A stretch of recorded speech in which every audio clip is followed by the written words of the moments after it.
Your kid is melting down because you cut the toast wrong. And somewhere between the burning dinner and the screaming, you're wondering how any of us are supposed to teach little humans about feelings. Here's the thing nobody warns you about.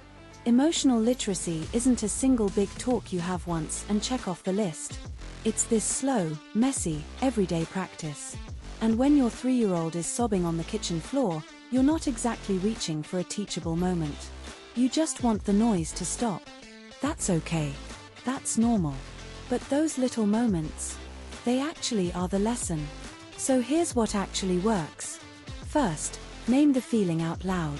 You're really frustrated the toast isn't how you wanted. That's it. You don't have to fix it.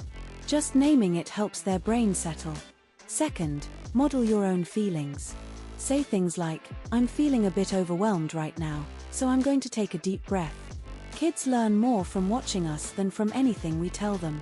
And third, use stories. Because when a child hears about a character who feels angry, or scared, or shy, they suddenly have language for what's happening inside them. This is where Pibblio books quietly do so much of the heavy lifting for you. Each story gently opens the door to a big feeling, in a way that feels cozy, not clinical.